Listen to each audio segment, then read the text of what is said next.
Dear friends, we are still in the first part of the Gospel of John, book of signs, and we have already seen some 5 signs that Jesus has performed. If you recollect the first 2 signs in Cana, Jesus changing water into wine, Jesus healing the official son, and in chapter 5 we have the sign that Jesus performed near the pool of Bethsaida. And in chapter 6 we have another 2 more signs, Jesus feeding the 5,000 and Jesus walking over the water. And now we come to the 6th sign that Jesus performs in chapter 9. That is Jesus giving sight to a man who was born blind. And so this chapter 9 is arranged in such a way that first we have this miracle or this sign of Jesus giving sight, followed by a very long conversation. Remember, there's no mention of a blind person receiving sight in the Old Testament, unless the case that we read in Tobit 11:11. Other than that, there are no mention of blind person being cured.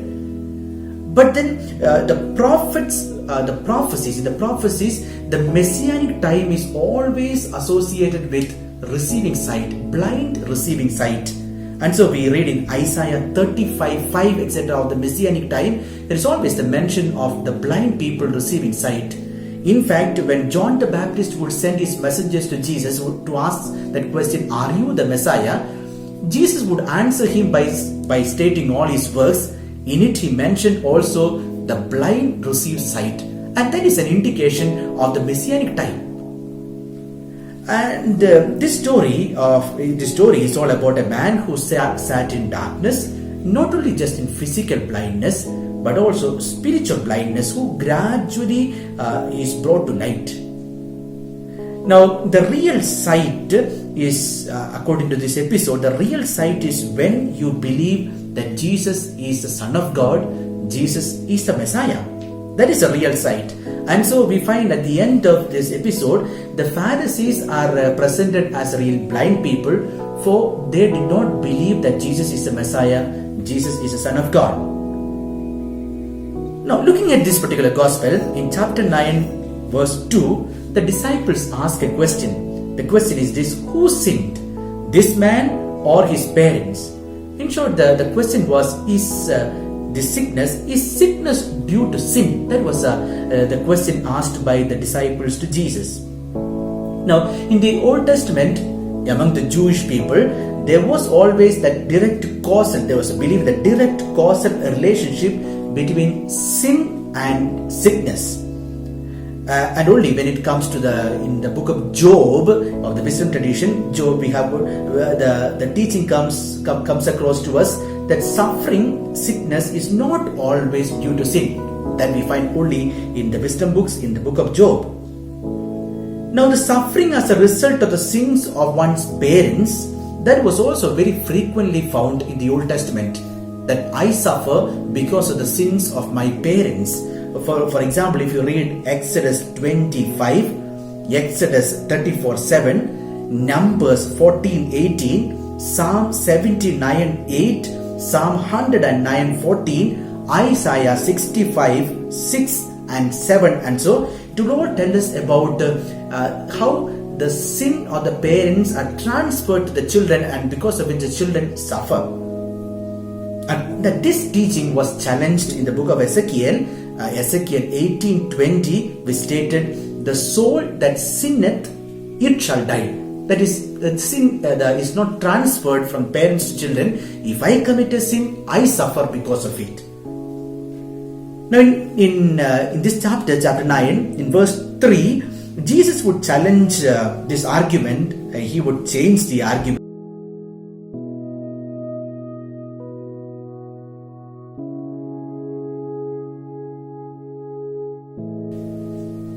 And this particular episode also, in this episode 2, in this sign 2, he is violating in some way the Sabbath. In fact, the religious leaders immediately notice that, and so we find in verse 16, and so they will accuse Jesus of violating the Sabbath, for he made clay, he anointed the eyes of this blind person. These were all actions not to be done by a Jew on a Sabbath day.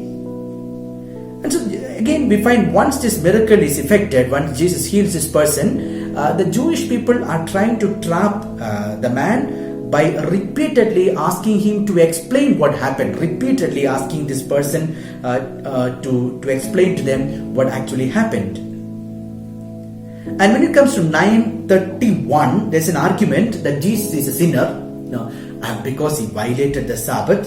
And then they would say that God does not hearken to the praise of sinners. Now that is again another basic belief of the Old Testament, that God does not hearken to the praise of sinners. We can have several quotations like in Job 27:9, Psalms 66:18, Isaiah 1:15, Isaiah 59:2, Ezekiel 8:18, Micah 3:4, Zechariah 7:13, etc. Tell us about this particular aspect, that God does not hearken to the praise of sinners. And that's what the argument used by the authorities, the scribes and the Pharisees. Again, the opposite of God would hear the prayers of a godly man was also there in the Jewish tradition. If we find as a result of this the long conversation, repetition, etc., questioning the man, questioning the parents, at the end of it, this man is sent out of the synagogue. And he goes out and then he comes to Jesus. That's what we find. He becomes a follower of Jesus. We found in chapter 5, when Jesus heals that man, that paralyzed man near the pool of Bethsaida, he avoids that choice that he has of becoming a disciple of Jesus. Whereas this man who receives the sight, there is no hesitation for him at all, in spite of the difficulties that he has, in spite of the problem that he is put out of the community. He chooses Jesus. He becomes a disciple of Jesus. Now, difference in 9:37, the real purpose of the sight is explained. The real purpose of sight is to see Jesus and to believe in him. Now, look at this particular gospel that we are reading, that we are reflecting on. The whole gospel is oriented towards that, to make a person to believe that Jesus is the Son of God. And so chapter 9 is saying that the sight is meant for that, to believe that Jesus is God. And Jesus is not just giving physical sight, that physical sight itself was a symbol of the messianic time, as we saw, that he is the Messiah. But he gives more of a spiritual insight rather than physical sight. A spiritual insight is what Jesus provides. Once again, look at the way the deepening of this man's perception of Jesus. We saw already in the case of the Samaritan woman, how she slowly becomes a disciple, how she slowly recognizes the Messiah in Jesus, the divinity in Jesus. Even in this, the case of this person who receives sight, we find slowly he identifies Jesus as the Messiah. That is, gradually he receives the sight. So in verse 11, he would call Jesus, he would use the word Jesus. When it comes to verse 17, he would say a prophet. So his vision is gradually is identifying the divinity. When it comes to verse 33, he will say a man from God. Verse 35, he will say the Son of Man. And in verse 38, he would call Jesus Lord and will bow down and worship Jesus. That's what is said. So in verse 38, I read that verse. He said, Lord, I believe, and he worshipped him, it is said. And so that bowing down was an Old Testament response to the divine revelation. When God reveals himself, a person bows down and adores. We read that in Genesis 17:3, in Daniel 2:46, Daniel 8:18, etc. So, difference at the beginning of this chapter, we have Jesus saying that physical blindness is not caused by sin. But at the end of this chapter, he says that spiritual blindness is sin. So, dear friends, let us read this chapter. Let's read it slowly. Let's try to draw inspiration, reflection for our lives. Let's check the sight that we have got, not just the physical sight, but the spiritual sight, realizing that the real sight is in looking at Jesus, identifying in him the Messiah, the Son of God.